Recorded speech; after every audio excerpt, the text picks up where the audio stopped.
దేవుని యొక్క పరిశుద్ధ గ్రంథము నుండి హోషేయ గ్రంథం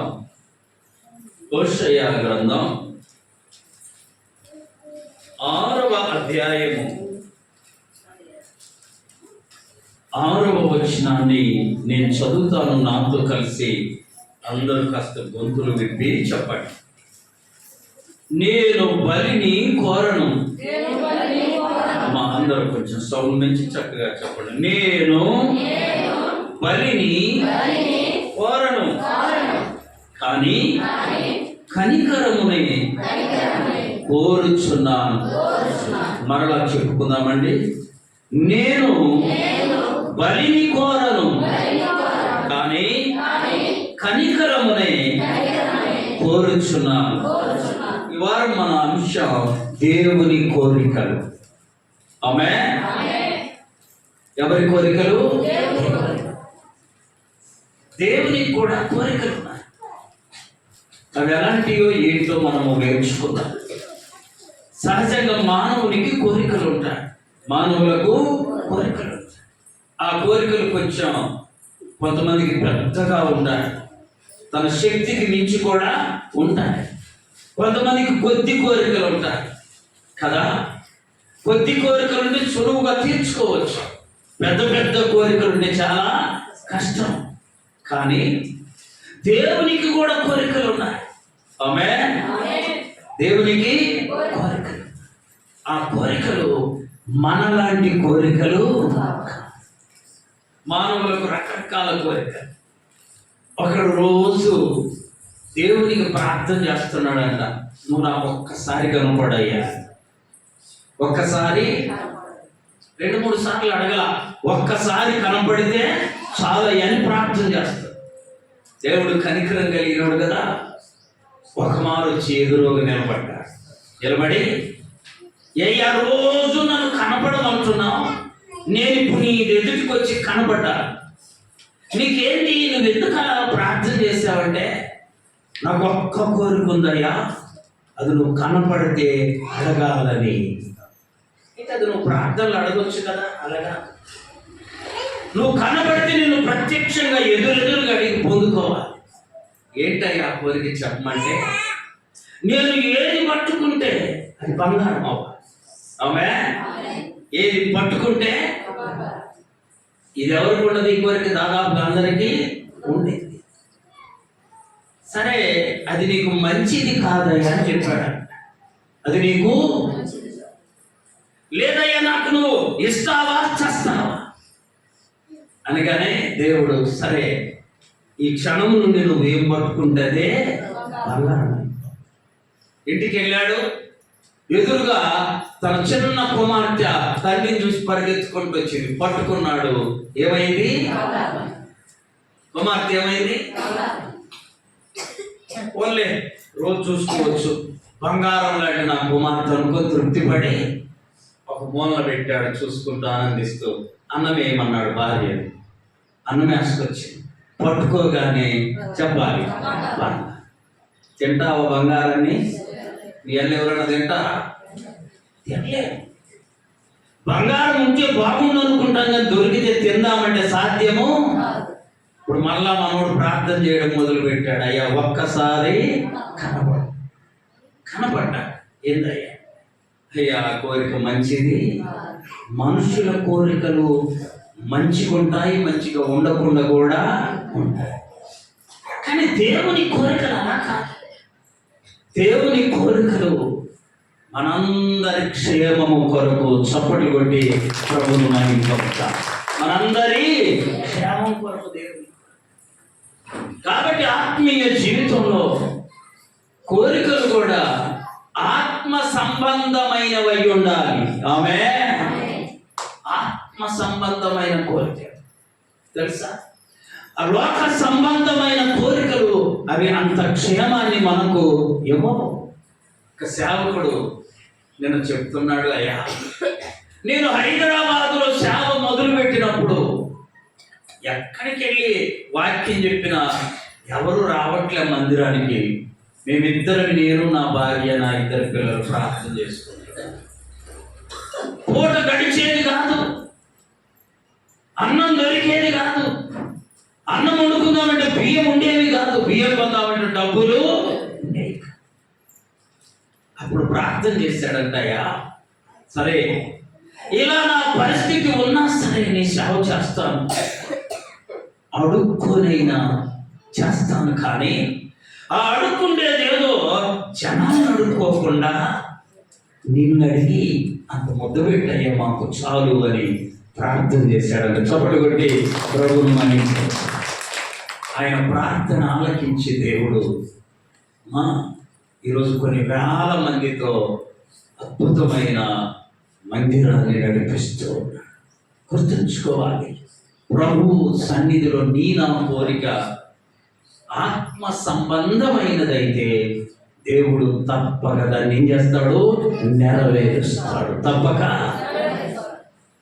మన కోరికలు ఆత్మ సంబంధమైనవై ఉండాలి. అడుక్కుంటాను ఆయన అన్నాడంట, అడుక్కొని అన్నానికి అంత అన్నం అడుక్కొని తింటాం, కానీ జనాలు కాదయ్యా నిన్నే అడుక్కుంటాను, నువ్వే నాకు అంత అన్నం ఉంటే చాలు, అన్నం పెడితే చాలు.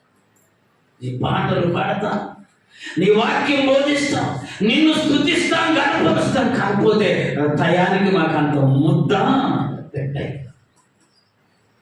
అలాంటి ప్రార్థన దేవుడు, అలాంటి కోరికను దేవుడు అనుమతించి ఆశీర్వదించాడు.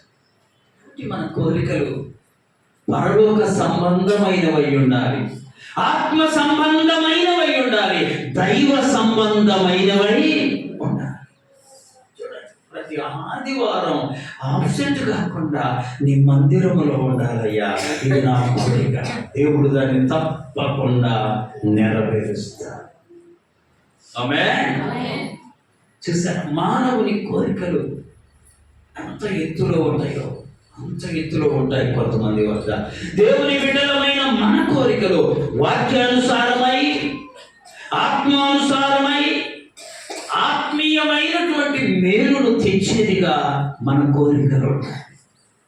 ఈ వారం మనం దేవుని కోరికలు చూడండి. మొదటిది, దేవుడు ఏం చెప్పాడు? నేను బలిని కానీ దేని కోరుతాడంటే కనికరమునే కోరచ్చు.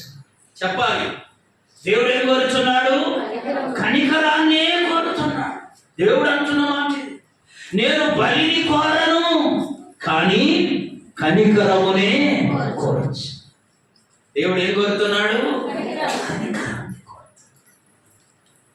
ఈ భూమి మీద దేవుడు మనకిచ్చిన ఆయుష్కాలం అంతటిలో మన దగ్గర లభించేది, దేవుని ఎరుగని వారి దగ్గర లభించనిది ఏంటో తెలుసా? కనికరం. ఏంటిది?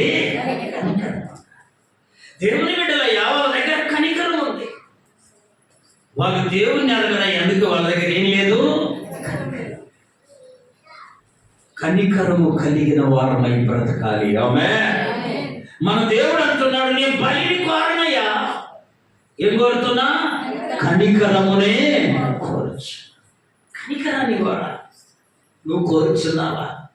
నువ్వు కోరుచున్నావా?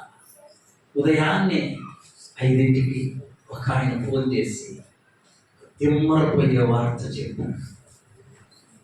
ఇళ్ళ చెరువు, ఇక్కడ ఇళ్ళ చెరువులో ఆయన రైల్వే ఉద్యోగం చేసి రిటైర్డ్ అయ్యాడు. పెన్షన్ వస్తుంది. భార్య చనిపోయింది. మందిరానికి వచ్చేవాడు చక్కగా దేవుని బిడ్డగా బ్రతుకుతున్నాడు. మధ్యరాత్రి 12ంటికి కొడుకు చెట్లను కోస్తారే మిషన్, ఆ మిషన్ స్విచ్లు తెగిపోతాడు. ఆ మిషన్ పెట్టి మొక్కలు కోసేసాడు. ఎవరిని? తండ్రి. ఎవరు? కుమారుడు. ఎట్టిపోతుంది ఈ లోకం. ఈ మనుషుల యొక్క మనస్తత్వాలు ఎట్టిపోతున్నాయి. ఈ మనుషుల యొక్క హృదయాలు ఏమవుతున్నాయి. 12:30 ఒకటి దగ్గరికి వెళ్ళి వాడిలాంటి ఒకటి దగ్గరికి, అరే మా నాన్న బాతి పెట్టి వద్దాం రారా, కలగ తీసుకున్నారా. మీ నాన్న బాతి పెట్టడం ఏందిరా అని చూస్తే రక్తపు మడుగులో తండ్రి చనిపోయినాడు. ఎంత ఆశ్చర్యం. వినగూడని విషయాలు వినాల్సి వస్తుంది. ఆయన నిన్ను పుట్టించినందుకు, ఆయన నిన్ను కన్నందుకు నీ చేతిలో అతి కిరాతకంగా చంపబడడం చాలా అసహ్యము, బాధ కలిగించే విషయాలు. ఇక వాడిని అడిగితే ఏమేమో చెప్తా. నేను అడిగితే డబ్బులు ఇవ్వలేదు, నేను కోరితే ఫలాన్ని చేశారా. అందుకనే అపోస్తలుడైన పౌలు గారు చాలా సంవత్సరాల క్రితం హెచ్చరించాడు. ఎవరు తెలుసా? తన ప్రియ కుమారుడైన తిమోతికి, ఆత్మీయ కుమారుడైన తిమోతికి పత్రికను రాస్తూ, అంత్య దినములలో అపాయకరమైన కాలములు వచ్చాయి. ఏ కాలాలు? అపాయకరమైన కాలం. మనుషులు ఇష్టానుసారంగా ప్రవర్తిస్తారు. కాబట్టి ఇప్పుడు ఇలా మనం చాలా జాగ్రత్తగా ఉండాలి. దేవుని అంచు పెట్టుకొని, దేవునితో అంటు కట్టబడి ఒక భద్రంగా జీవించాలి. చూడండి, దేవుని మొదటి కోరిక ఏంటి? కనికరము. నేను బలిని కోరను గాని కనికరమునే కోరుచున్నా. మన దేవుడు కనికరము గల, చెప్పాలి, కనికరము గల. మనలో కూడా ఏముండాలో తెలుసా? కనికరం ఉండాలి. టన్నుల కొద్ది. ఆమె ఎంత ఉండాలి? టన్నులు కనికరం ఉండాలి. ఒక ఆఫీసులోకి వెళితే ఒక ఆయన వచ్చి నీళ్ళు అడిగాడు. ఆఫీసులో పని మీద వచ్చాడు, దప్పికయ్యేది, దాహం వేసింది. అయ్యా కొంచెం నీళ్ళు ఇవ్వమంటే అక్కడ అందరి దగ్గర నీళ్లు ఉన్నాయి. కానీ ఎవరు అటెండు బయటికి వెళ్ళి కొనుక్కొని తాగుకుంటారు. నేను అక్కడ కూర్చొని చూస్తున్నా. ఒక ఆయన, అయ్యా పెద్ద ఆయన ఇట్లా రా అని, ఏందయ్యా దాహం వేస్తుంది, దప్పిక అవుతున్నాయ్యా, ఉదయం వచ్చానయ్యా ఆఫీస్కు, పని అవ్వలేదయ్యా, సాయంత్రం అన్నారు ఆ చెట్టు కింద కూర్చున్నాను, అన్నం లేకపోయింది, నీళ్లు కావాలి, ఇక్కడ ఎక్కడ లేవయ్యా. ఆయన అంటున్నాడు, ఇదిగో ఈ బాటిల్ ఇస్తా, తాగు, బయటికి వెళ్ళి కూర్చో, నువ్వు వెళ్ళేంత వరకు తాగు, వెళ్ళేటప్పుడు నీకు ఇష్టమైతే బాటిల్ లేకపోతే దాన్ని కూడా తీసుకొని చప్పట్లు కొట్టేది. అతను వెళ్ళినాక నేను వెళ్ళి అడిగాయా, ఇంతమంది ఉంటే ఎవరు నీళ్ళు ఇవ్వలేదే, నువ్వు ఎందుకు ఇచ్చా? నేను యేసు ప్రభు బిడ్డనయ్యా. వాళ్ళందరి దగ్గర ఏం కనపడలేదో తెలుసా? కనికరం లేదు. అన్నం పెట్టమంటే కొంచెం కష్టం ఆ టైంలో ఆఫీసులో. కానీ ఏమడిగాడు? నీళ్ళు అడిగాడు. నీళ్ళు ఎవరివ్వకపోయినా దేవుని పెట్టించాడు, కొంచెం పెట్టుకోవాలి. నువ్వు అనుకుంటావేమో నా దగ్గర అది ఉంటే ఇది ఉంటే అందరికి ఇద్దరు. ఉన్నది ఈ మూడు, ఉన్నది నీ దగ్గర ఉన్నది. నీళ్లు లేవా? చాలా మంది అందరి దగ్గర ఉన్నాయి, కానీ ఇయ్యగలిగింది యేసయ్య కనికరం ఉన్నవాడే. ఆమె కాబట్టి మన దేవుడు ఎవరు? మనం కూడా ఎలా ఉండాలో తెలుసా? చూడండి, వాక్యములో చూస్తే దేవుని కోరికను గురించి ఎన్ని విషయాలు వ్రాయబడ్డాయో చూడండి. లూకాసు వార్త 7వ అధ్యాయము 11వ వచనము నుండి 15వ వచనం వరకు. వెంటనే ఆయన నాయీనును ఒక ఊరికి వెళ్ళుచుండగా తన శిష్యులను బహు జన సమూహమును ఆయనతో కూడా వెళ్ళుచుండేది. ఆయన ఆ ఊరి గవిని యొద్దకు వచ్చినప్పుడు చనిపోయిన ఒకడు వెలుపలికి మోసుకొని పోబడుచుండెను. అతని తల్లికి అతనొక్కడే కుమారుడు, ఆమె విధవరాలు. ఆ ఊరి జనులు అనేకులు ఆమెతో కూడా ఉండేది. ప్రభు ఆమెను చూసి ఆమె తెలుసా అమ్మా, ఆమె ఎంత ఏడుస్తుందో. కొంతమందికి పక్కోళ్ళు ఏడుస్తుంటే ఏడుపు వస్తుంది దాదాపుగా అందరికి. కొంతమందికి పక్కోళ్ళు ఏడుస్తుంటే నవ్వు వస్తుంది. ఉన్నారు ఇలాంటి వాళ్ళు కూడా తెలుసా. వారి దగ్గర ఏముండదు, కనికరం ఉండదండి. యేసు ప్రభు వారు కనికరము కలిగిన దేవుడు. ఆమేన్. నువ్వు నేను ఆరాధించే ప్రభు కనికరము కలిగిన వాడు. మన దగ్గర అదే కనికరము ఉండాలి. ఆమేన్. ప్రభు అన్న వైపు చూసి ఎంత ఏడుస్తుందో తల్లి, ఎంత వేదన చెందుతుందో, ఎంత కన్నీరు గారుస్తుందో చూసారా. ఆమెను చూడగానే ఈయనకేమొచ్చింది, కనికరం వచ్చింది. నీ ఇంట్లో నీకు, నీ భర్తకు, నీ బిడ్డలకి, నీ భార్యకు, నీ బిడ్డలకి కనికరం ఉంటే నువ్వు గొప్ప ధన్యుడవు, ధన్యురాలవు. ఆమేన్. ఏముండాలి,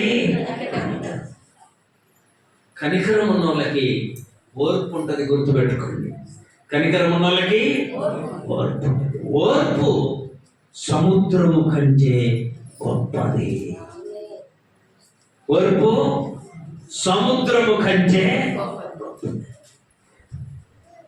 కాబట్టి మనం కనికరాన్ని కలిగి ఉండాలి. కనికరం చూడండి, దేవుని యొక్క పరిశుద్ధ గ్రంథంలో మత్తయి సువార్త 26వ అధ్యాయము 50వ వచనం.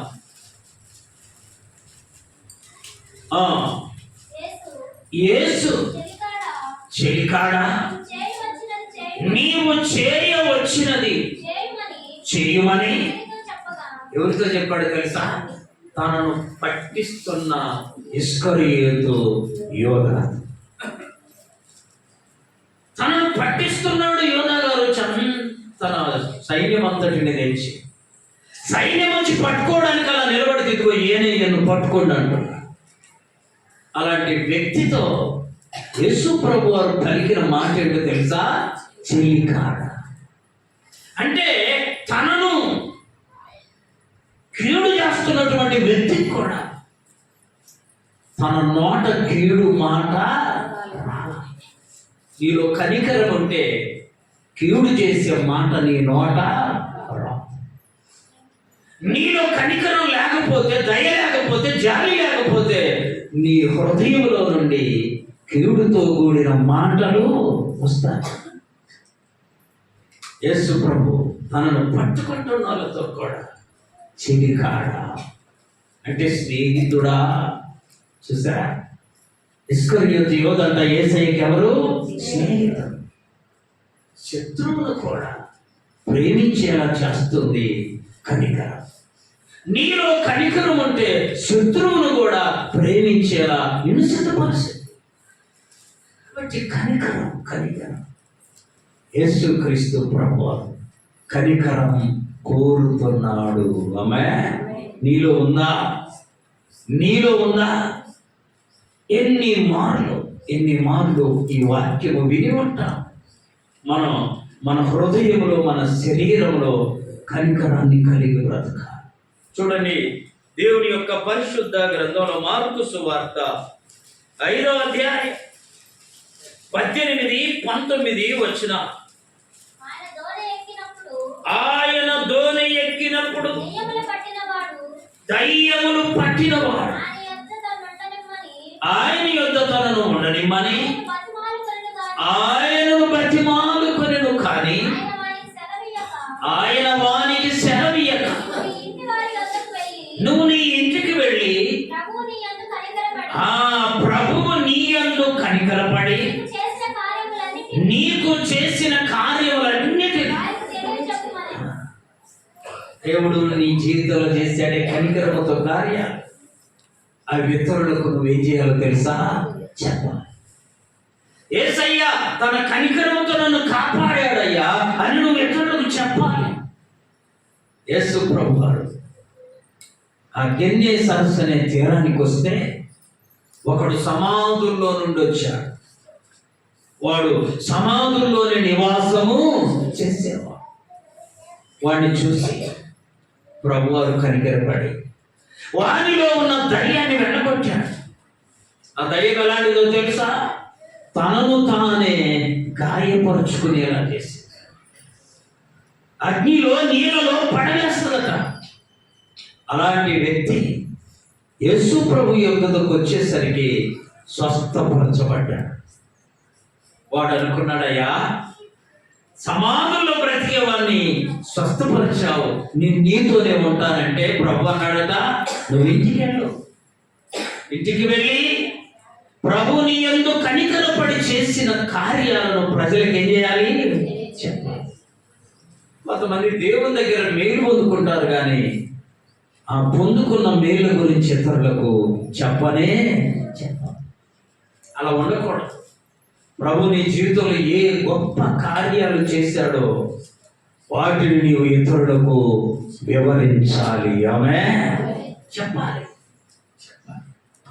ప్రభు కృపను బట్టి ఆత్మీయ జీవితంలో మనము దేవుడు మన ఎడల చేసిన లేక మనము దేవుని ద్వారా పొందుకున్న ఆత్మ సంబంధమైన మేలులు ఇతరులకు వివరించాలి. చూడండి, పాత నిబంధనలో కూడా దేవుడు బహు చక్కగా చెప్పాడు. ద్వితీయోపదేశకాండము 4వ అధ్యాయం 31వ వచనం. ద్వితీయోపదేశకాండము 4:31. నీ దేవుడైన యెహోవా కనికరము కలిగిన దేవుడు కనుక నిన్ను చెయ్యి విడువడు, ఇంకా నిన్ను నాశనము. కనికరం ఉన్నవాడు నాశనం చేయడు, చెయ్యి విడువడు. నీ నా జీవితంలో అతి కనికరమే ఉండాలి. అబ్రహాం లింకన్ గొప్ప ప్రెసిడెంట్, అమెరికా 2 మార్లు ప్రెసిడెంట్ అయ్యాడు. చాలా పేదరికం నుండి పైకి వచ్చేవాడు. భార్య చేసుకుంటే లింకన్ గారి భార్య గయ్యాలి గంపంట. ఆయనేమో మంచి ప్రార్థనా పరుడు, భార్య ఏమో గయ్యాలి గంపంట. ప్రతి చిన్న విషయానికి కూడా పెద్దగా వస్తుందట. ప్రతి చిన్న విషయానికి కూడా ఆయన బాగా ఇబ్బంది పడుతుంది. ఒకరోజు ఏదో చెప్తే టైం అయిపోయింది, ఆఫీస్కి వెళ్ళాలి నేను, మళ్ళీ ఆఫీస్ నుండి వచ్చిన తర్వాత అది తీసుకొస్తాను చేస్తానని చెబితే కోపంతో వెళ్ళి తన భర్త ఆఫీస్కి వెళ్తుంటే పక్కన ఒక ఇంకు సీసా ఉంటే తీసి మొత్తం పోసిందంట మీద. తెలుసు, అమెరికాకు ఆఫీస్కి వెళ్ళాలంటే మనలాగా ప్యాంటు సొక్క వేసుకుంటే కుదరదు. అక్కడ టక్ చేయాలి, టై కట్టాలి, కోటు. అంతేకాదు, జైల్లో ఉండి లేక చెరసాల్లో ఉండి జడ్జి ముందుకు వచ్చేటప్పుడు కూడా కోర్టు లేకుండా రావడానికి లేదు. కోర్టులో బోన్లో నిలబడాలి అంటే కూడా షూ, టై, కోట్ ఇవన్నీ ధరించుకోవాలి. చూసారా, మామూలు డ్రెస్తో వెళ్ళి జడ్జి ముందు నిలబడటానికి నాకు తెలియదు. మా ఊడు మన కారు నడుస్తూ ఒకసారి సంప్రదిత వెళ్తూ ఉంటే ఆఫీస్ కారు వేసుకొని వెళ్తున్నాడంట. ఆ రోజు ఆఫీస్ కారులో వెళ్తూ ఉంటే పోలీసులు అడ్డగించారు. ఆపి లైసెన్స్ చూపించంట. ఆ కారుకు లైసెన్స్ డేట్ అయిపోయిందంట. మా ఆవిడికి తెలియదు. తన కారుగా తన కారు ఇంటి దగ్గర పెట్టి ఆఫీస్ కారులో వెళ్తున్నా. అది చూసి కేసు రాశారు వీడి మీద. మనలా కాదండి, అక్కడ కేసు రాశారంటే ఇంకా దాన్ని ఎవరు మార్చలేదు. కేసు రాసిన తర్వాత పలానా తారీఖు నువ్వు కోర్టులో నిలబడి జరిమానా కట్టాలని చెప్పాను, ఫైన్ కట్టాలి. నాకు చెప్పాడు, ప్రార్థన చేద్దాంలే, అక్కడ ఎట్లా ఉంటాయో ఏమో, చాలా భయం వేసింది. అక్కడికి వెళ్ళి లాయర్ని కనుక్కొని ఆ కోర్టులో నిలబడాలంటే ఎట్లా అని అడిగితే కోర్టు ఉండాలి, టై కట్టాలి, బూట్లు వేసుకోవాలి, నువ్వు పోయి ఆయన ముందు నిలబడాలి. అవన్నీ కట్టుకొని వెళ్తే మనకు ప్రార్థన ఉంది కదా, మనతో దేవుడు ఉన్నాడు కదా. ఆ జడ్జి అడిగాడంట, ఏంది దీని మీద వచ్చే నేరం అంటే ఫలానా అని చెప్తే కారుకు లైసెన్స్ లేదా? లేదు. కారు ఎవరిది అని అడిగాడంట. నీది అంట. నాది కాదయ్యా, కంపెనీది. కంపెనీది కారు అయితే దానికి లైసెన్స్ డేట్ అయిపోతే కంపెనీ మీద కేసు పెట్టాలి. అతను ఏం చేస్తాడు? అతని ఎంప్లాయ్, అతన్ని ఏం చేయడానికి లేదని నువ్వు హాయి వెళ్ళిపోవాలి. చూసాను లింకన్ గారు అలా పోతూ ఉంటే ఆఫీస్కు ఇంకు పోసేసిందంటే, ఇంకు పోస్తే మా బట్టలన్నీ ఏమవుతాయి? ఆయన ఆలోచించలామా? పోసేసి ఆయనంట జోబులో ఉన్న కచ్చి ఉదీసి అంతా తుడుచుకొని ఇట్స్ ఆల్ రైట్, ఓకే సరేలే నేను ఆఫీస్కి వెళ్ళి వస్తా బాయ్ అని చెప్పి వెళ్ళాడు. ఈమెకు ఫీజులు పోయి ఎందుకు ఇంత పని చేస్తే ఏమనకుండా వెళ్ళాడు. ఆమె ఆయన వచ్చేంత వరకు ఈయన ఆలోచిస్తూ ఉండిపోయాడు.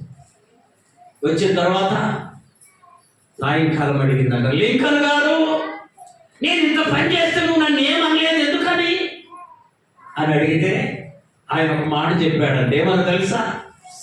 యేసయ్య ప్రేమ నిన్ను ఓర్చుకునేలా చేస్తుంది. చప్పటి కొట్టి ప్రభువుని.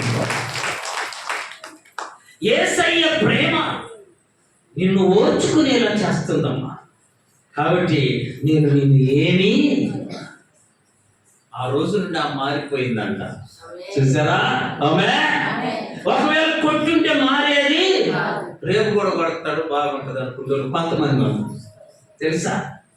అయితే కనికరముతో క్షమించి దేవుని ప్రేమను చూపించాడు కాబట్టి ఆమె ఆ రోజు నుండి మారు మనసు. చూసారా ఎంత అద్భుతం! ఆయన తన పుస్తకంలో రాశాడు, నా భార్యను నేను ఇంకు మీద పోస్తే దాని ద్వారా మార్చాను అని. ఆమె ఇంకు నా మీద పోస్తే దాని ద్వారా నేను ఆమె ఏం చేయగలిగా? కొట్టినానని రాయలా. కొడితే సమస్య అతనితో పోయేది. గుర్తుపెట్టుకోండి, దేవుని బిడ్డలు మనము కనికరముతో ఉందాము. ఆమేన్. కనికరము కలిగి బ్రతుకుదుముగాక. చూడండి, ఇంకొక వాక్యాన్ని మనం ధ్యానం చేసుకుందాం.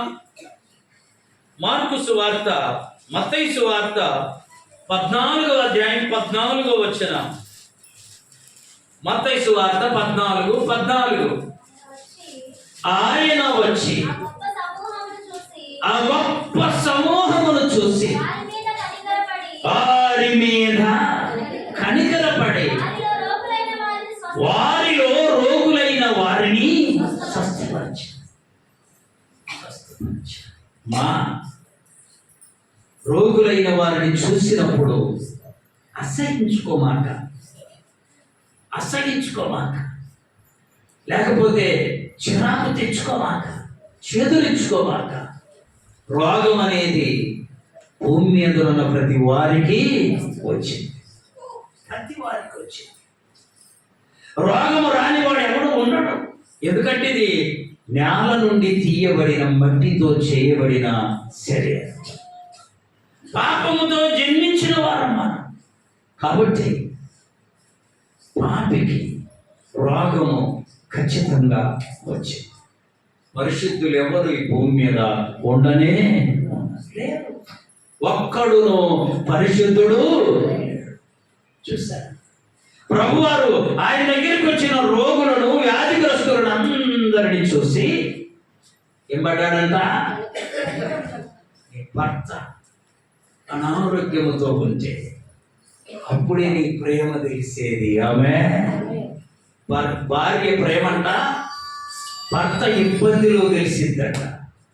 భర్త ప్రేమంట భార్య యొక్క అనారోగ్యములో, వ్యాధిలో ఉన్నప్పుడు తెలిసిందట.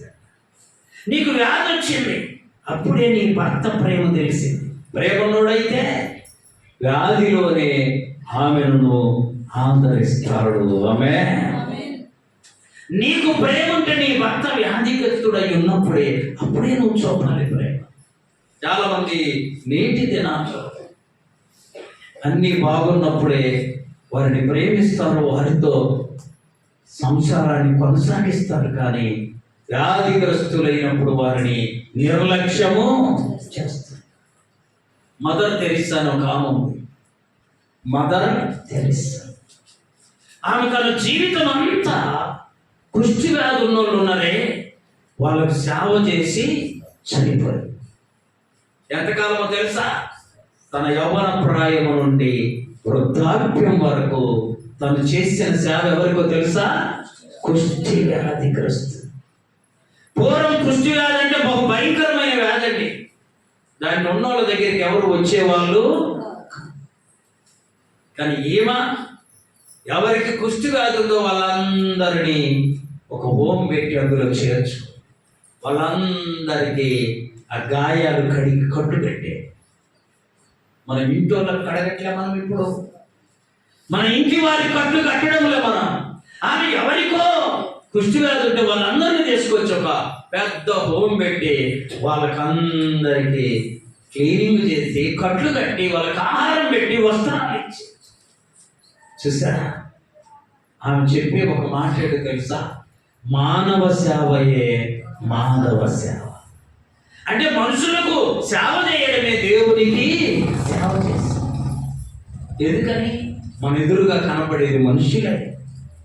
వాళ్లకు మనం ఏం చేయాలి? చేతనైనా సహాయం. గుర్తుపెట్టుకోవాలి. ప్రభువు బిడ్డ వ్యాధిగ్రస్తులను అసహించుకోకూడదు, వ్యాధి ఉన్న వారిని చెదరించుకోకూడదు. ప్రభు అలా చేయరా? కనికరపడి వాళ్ళందరిని ఏం చేశాడు? స్వస్థపరిచాడు. నీవు నేను ఈ వాక్యానుసారంగా కనికరముతో నింపబడదాము. ఆమేన్. యేసయ్య నామానికి మహిమ కలుగును గాక. ఆమేన్. ప్రభువు వలె మనము కూడా పరామర్శించే వారముగా ఉండాలి, కానీ చేదరించుకునే వారముగా ఉండకూడదు. చూడండి తర్వాత వాక్యం, మత్తయి సువార్త 15వ అధ్యాయం 32వ వచనం. అంతటా యేసు తన శిష్యులను పిలిచి, ఈ జనులు నేటికి 3 దినముల నుండి మన యొద్ద ఉన్నారు, వారికి తిననేమీ లేదు కనుక నేను వారి మీద కనికరపడుతున్నా. నువ్వు తింటున్నావు, మంచిదే. తిండి లేని వాళ్ళు లోకంలో చాలా మంది. ఒకవేళ దేవుడు నీ ప్రక్కనే పెట్టారనుకో తిండి లేదు, నువ్వేం చేయాలో తెలుసా? కనికరపడి నువ్వు తినేదానిలో కొంత వారికి సహాయము పెట్టువాలి. అది నీ కనికరత్వాన్ని నిరూపిస్తుంది. ప్రభు ఏం చేశాడో తెలుసా? 3 దినాలు వీళ్ళందరూ నా దగ్గర నుండి వాక్యం విన్నారయ్యా, నేను వాళ్ళ మీద కనికరపడుతున్నా. మీరు వాళ్ళకి ఏం చేయాలి? భోజనము పెట్టండి. కొంతమంది కిందనైనా పడేస్తారు, బయటైనా పడేస్తారు. ఇతరులకు పెట్టాలి, ఇతరులకు చేయించాలి పెట్టాలి. చూసారా? అది దేవుని బిడ్డలమైన మన జీవితంలో ఉండకూడని లక్షణం. గుర్తుపెట్టాలి. ప్రభు బిడ్డలమైన మనం కనికరముతో నీకంటే తిండి లేనివారు, నీకంటే వస్త్రము లేనివారు, నీకంటే పేదవారిని నువ్వు జ్ఞాపకం చేసుకో. అప్పుడే యేసయ్య బిడ్డలము కాగలము. ఆమేన్. చూడండి లూకా సువార్త 6వ అధ్యాయం 36వ వచనం. లూకా సువార్త 6:36.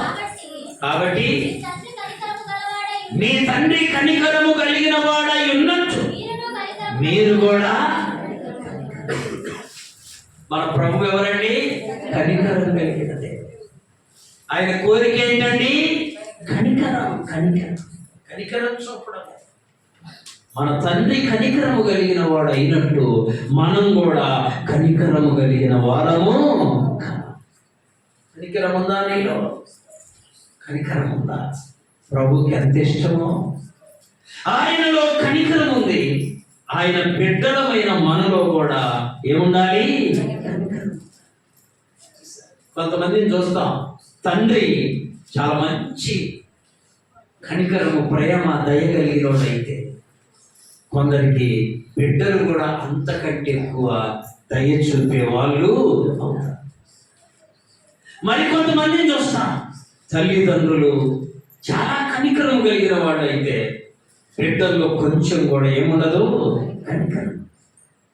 ఈరోజు అతను తండ్రిని చంపినాడంటే అతని కనీసం తండ్రి అన్న భయము, భక్తి, ప్రేమ తీసే ఏం లేదు, కనికరం. ఎంత అల్లాడి ఉంటాడు కదా. మా మిషన్ తోటి మొక్కలు చేసి ఆంధ్ర 2 రాష్ట్రాల్లో ఒక 2 నెలల క్రితం ఒక ఇన్సిడెంట్ జరిగింది. హైదరాబాద్లో ఏం జరిగింది తెలుసా?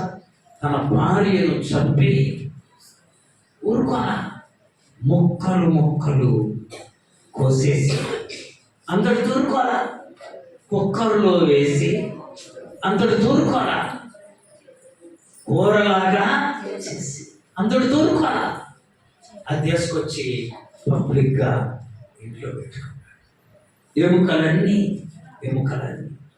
బాగా రోడ్లో వేసి దంచేసి అవి తీసుకెళ్ళి కాలంలో పడేసి, ఎంత కఠినత్వం. ఏదో చంపడం కాదండి, దాంట్లో కూడా డెవలప్ అయిపోతున్నా. మొక్కలు కట్ చేశారు. ఉదయం కూడా అలాగే చేశాడంట. రాత్రి అతను ఉదయం చెప్తున్నా, చుట్లు కోసే మిషన్ తోటి మొక్కలు చేశాడు. ఎవరైనా దగ్గరికి వెళ్ళి పట్టుకోవడానికి, ఎత్తడానికి కూడా అవకాశము అసలు బాగాలేకపోతుంది. అంత రక్తం మనిషిలో ఎక్కడ ఉంది? కర్కశం, కఠినమైన మనస్సు. ఒకవైపు వాక్యం బోధించబడుతుంది. అదే ఇళ్ళ చెరువులో నేను దాదాపు 39 మందికి బాప్తిస్తాలు ఇచ్చాను. చాలా మార్లు ప్రార్థనలు పెట్టాను. 2-3 మందిరాలు ఉన్నాయి. ఆ చనిపోయిన ఆయన పేరు యేసు. ఎంత బాధాకరమైన విషయం, ఎంత కఠినప్పుడో చూడండి. ముక్కలుగా తండ్రిని అంత కఠినప్పుడు అయిపోయింది మనిషి జీవితంలో. చూడండి, యేసుప్రభు అంటున్నాడు, అయ్యా మీ తండ్రి కనికరం కలిగిన వాడు కదా, మీరును కనికరము కలిగిన వారిగా ఉంటాడు. ఆయన కనికరము కలిగిన వాడు అయినట్టు మీరు కూడా కనికరం కలిగి ఉంటాడు. ఏది కనికరం? ఎంత భయంకరం. కొంతమంది చూడండి, ఒక ఆయన బావి దొరికించాడంట. పూర్వకాలం బావిలు ఉంటే చాలా గొప్ప.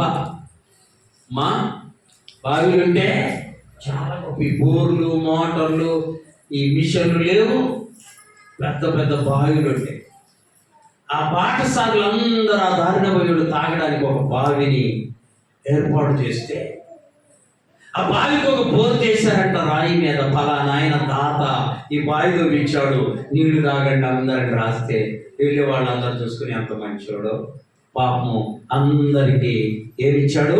నీళ్ళు ఇచ్చాడు. వాడికి ఒక కొడుకు పుట్టాడు. వాడు వచ్చి అందరూ మా నీళ్ళు తాగుతున్నారు, మా నాన్నతో ఇచ్చారు బావిలో అని దేశం తీసుకొచ్చి బావి వేశారు. వాళ్ళ నాన్నేమందరూ తాగాలి, వీడేమందరూ చెప్పండి. చూసారా? తండ్రి ఏమో నీళ్లు తాగితే అందరూ మంచిదని బావి దొప్పిస్తే, ఇద్దరేమో విషం వేసి మా నాన్నతో ఇచ్చిన బావిలో అందరు తాగితే ఎట్లా అని విషం వేశాడంటే, ఇక అక్కడ ఒక బోర్డు పెట్టాడంటే ఏమని తెలుసా? ఈ బావిలో విషం కలపబడింది కాబట్టి ఎవరు నీళ్లు. ఎంత బాగుందో ఇక మాట, బాగుందా? చూడండి, ఎంత అసహ్యమైన పని చేసింది కాదు. మళ్ళీ ఏం చేశాడు? పెద్ద వచ్చేవాళ్ళు పోయేవాళ్ళు ఆ బాట్న అటు ఇటు వెళ్ళేవాళ్ళు చూసారే, బావిలో ఏం చేశారు?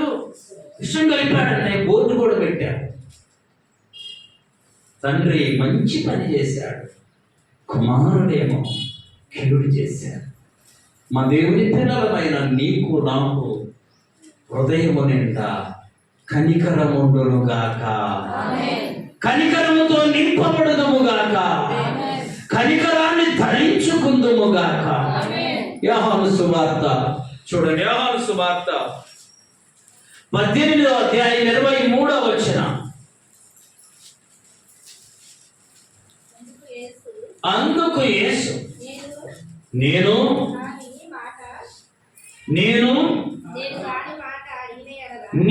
కాని మాట అనిన ఎడల ఆ కాని మాట ఏదో నాతో చెప్పుము, మంచి మాట ఆడిన ఎడల నన్ను ఎందుకు కొట్టచ్చు? యేసయ్యను కొడుతున్నాడంట. కొట్టుతున్నప్పుడు ఆయనలో కనికరం ఉంది కనుక, కనికరము కలిగిన దేవుడు కనుక, అయ్యా నేను చెడ్డమాట ఏదన్నంటే చెప్పయ్యా, చెడ్డమాట ఏంటో, మంచి మాట అడుగుతున్నా, మంచి మాట మాట్లాడా, నన్ను ఎందుకు కొడుతున్నా? కనికరం లేకపోతే అలాంటి మాటలు మన నోట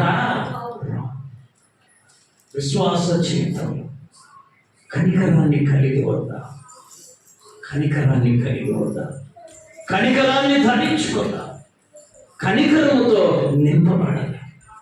అది మనకెంతో దీవెనకరంగా ఉంటుంది, దేవునికి ఎంతో మహిమ తెచ్చిన వారు. యేసయ్యా కనికర పూర్ణుడా, మనోహర ప్రేమకు నిలయుడా, యేసయ్యా కనికర పూర్ణుడా, మనోహర ప్రేమకు నిలయుడా, నీవేనా సంతోషగానము, సర్వ సంపదలకు ఆధారము, నీవేనా సంతోషగానము, సర్వ సంపదలకు ఆధారము, యేసయ్యా కనికర పూర్ణుడా, మనోహర ప్రేమకు నిలయుడా. దేవుని పిల్లలమైన మనం కనికరాన్ని కలిగి ఉందాం. కనికర పూర్ణుడైన ప్రభువు బిడ్డలుగా, సాక్షులుగా బ్రతుకుదాం. అటు కృప దేవుడు మనందరికీ దయచేయునుగాక. మోకరించండి, ప్రార్థన చేసుకోండి.